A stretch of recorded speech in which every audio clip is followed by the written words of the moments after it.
বন্ধুকে বাঘ এসে আক্রমণ করে, আর আমি গেছি ওকে বাঁচাতে গিয়ে আমাকে হাতা মেরেছে। বন্ধুকে নিয়ে বাসায় নিয়ে আসতে পারিনি। ওদের মুখে আমি জামা ঘষতে পেরেছি।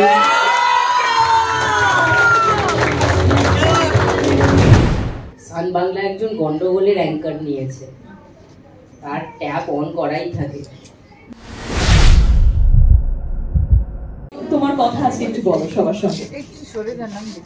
নমস্কার, আমার নাম সুনিতা মাহাতো, আমার বাড়ি পুরুলিয়ার বঙ্গাবাড়ি গ্রামে।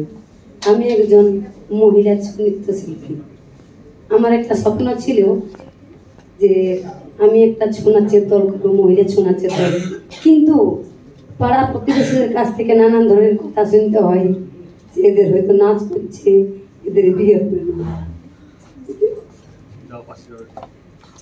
সুনিতা, আর কাঁদবে না, আমি তোমাকে বারণ করেছিলাম, কাঁদবে না। কান্নার সময় পেরিয়ে গেছে, এবার আমরা হাসবো, বুঝতে পেরেছো? একদম কাঁদবে না, যে কাঁদবে তার কান মুলে দেবো, একদম কাঁদবে না। এখানে এসে যে আমি 1 লাখ টাকা জিতেছি, সেটা দিয়ে আমার নতুন নতুন পোশাক কিনবে বলেছিলে, গয়না কিনবে বলেছিলে, ছৌয়ের পেরেছো ওটা করতে? ফ্যান্টাস্টিক। পোশাক, মুখোশ, ছৌয়ের যে সাজ সরঞ্জাম সকলে কিনতে পেরেছি।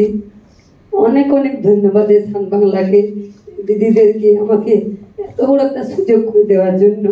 নমস্কার। এখন কি বলছে বাড়ির পাশের লোকরা, কি বলছে? যারা বলছিল হবে না, টিভিতে দেখেছে তো সবাই, এবার কি বলছে? এবার কি বলবো, ওদের মুখে আমি জামা ঘষতে পেরেছি।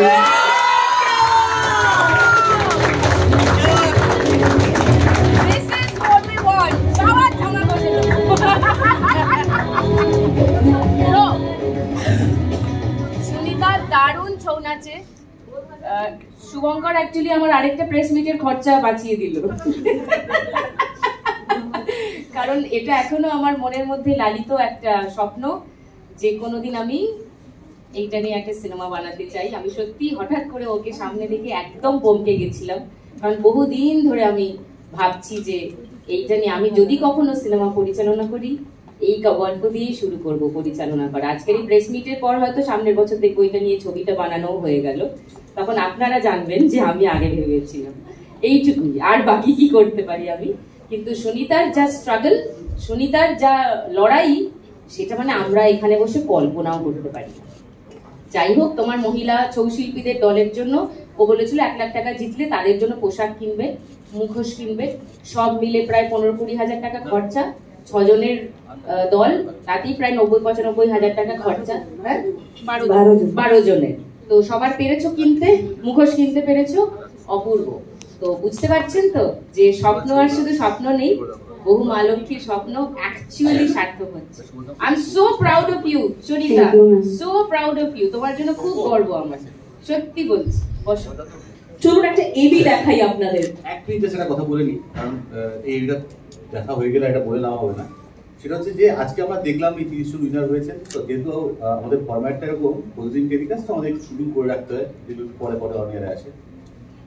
তো এই শোটা অন এয়ারে আসার পরে এমন কিছু মানুষ তারা এমন আত্মবিশ্বাস পেয়েছেন যে এই শোয়ে শুধু অংশগ্রহণ করা নয়, সবাই তো জিততে পারে না, জিততে হয়তো একজন, কিন্তু তারা সেই স্বপ্নটা দেখছেন। তারা এই একটা একটু আগে একজন বলে গেলেন এখানে দাঁড়িয়ে যে পদ্ধতি না শেষ হয়, যে থেমে যাওয়ার গল্প থেকে আবার ফের রিস্টার্ট করার গল্প, এটা কিভাবে ঢুকেছে কাদের মাথার মধ্যে, মানে পশ্চিমবঙ্গের প্রত্যন্ত জায়গার মা লক্ষ্মীদের মধ্যে কিভাবে স্বপ্নটা ছড়িয়েছে তারই প্রমাণ হচ্ছে, যেটা আমরা এখন দেখবো বা দেখার পরে বাকি কথা হবে। ওকে, চলুন আমরা এটা দেখি আগে। আমরা শহর কেন্দ্রিক জীবনযাত্রায় যারা অভ্যস্ত বা আজকে যারা এই অফবিট সিসিওতে দাঁড়িয়ে বসে রয়েছি আর কি, আমার স্ট্রং ধারণা যে বাড়িতে সামান্য চা করতে গিয়ে ছ্যাঁকা খেলে আমরা সেদিনটা বলি দূর আজকে আর কিছু করতে ভালো লাগছে না। তো তারা এই স্ট্রাগলটার কথা আমরা জাস্ট কল্পনা করতে পারি। এই মহিলা একটা কথা বলেছিলেন যে এই স্বামী মারা যাওয়ার পর, ছেলের এরকম একটা অ্যাক্সিডেন্ট হওয়ার পর ছেলে প্রায় মানে নার্ভে একটা ড্যামেজ হয়েছে এবং সারেনি, সাইকেল পড়ে গেছিল এবং সারা এলাকার মানুষ ওকে অলক্ষ্য বলে। এই কথা যখন বলে না, আমাদের মানে একটা পয়েন্টে সবাই থেমে গেছিল, জাস্ট ফ্রিজিং পয়েন্ট বলে না, সবাই এমন ধাক্কা লেগেছিল কথাটা আমাদের, আমরা সবাই থেমে গেছিলাম সেই বাকিটা বলো তুমি। আমরা সুদীপ্তার মুখ থেকে শুনবো বাকিটা। সান বাংলা একজন গন্ডগোলের অ্যাঙ্কার নিয়েছে, তার ট্যাপ অন করাই থাকে, কিছু হলেই গন্ডগোল হয়ে যায়। হ্যাঁ, কবিতায় কথাটা যখন বলে ফ্লোরে যে আমার বর যখন মধু তুলতে গিয়ে বাঘের মুখে চলে গেল, বর আর ফিরল না, সেই থেকে গ্রামের লোক আমাকে অলক্ষী বলে।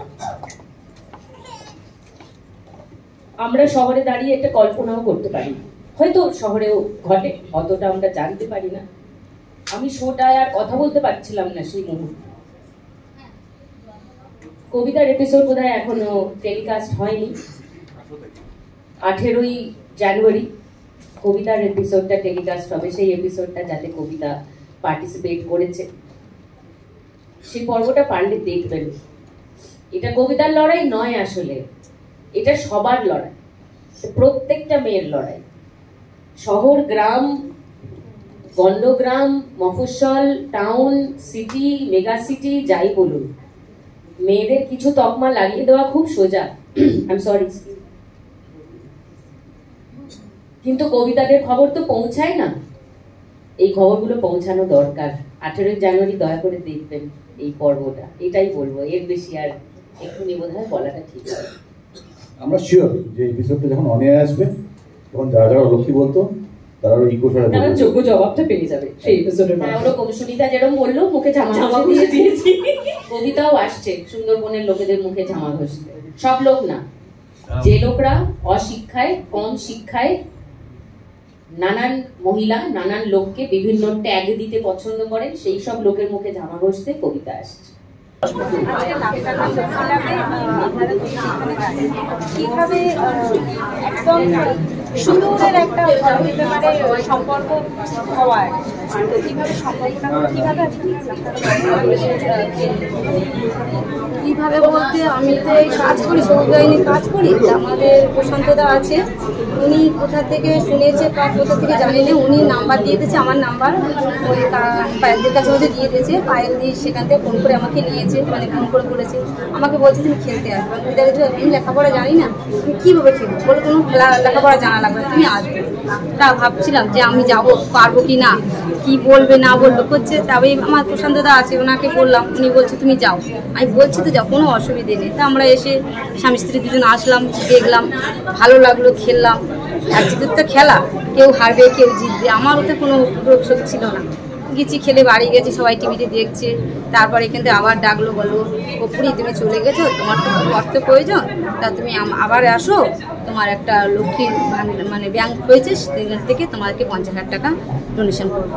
আমি এখানে আসলাম, সেটা দিল, খুব ভালো লাগলো, সবার সঙ্গে মিশছি, দেখছি, চিনছি, খুব ভালো লাগছে। আমি এদের এই ডাক্তারটা লক্ষ্মী ডাক্তার অসংখ্য ধন্যবাদ দিই।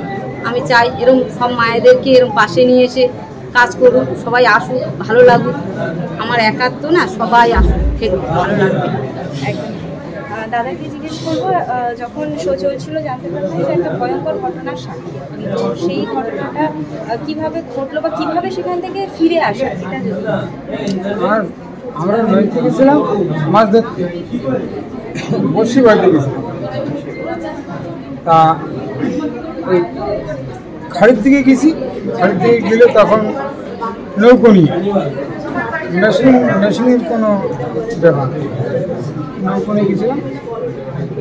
আমি আমার বন্ধুকে বাঘ এসে আক্রমণ করে, আর আমি গেছি ওকে বাঁচাতে গিয়ে আমাকে হাতা মেরেছে। বন্ধুকে নিয়ে বাসায় নিয়ে আসতে পারিনি, মেরে দিয়েছিল বাঘে, এইখান থেকে ছুঁড়ে ফেলছি একদম। নিয়ে আসলাম বাসায়, তার মানে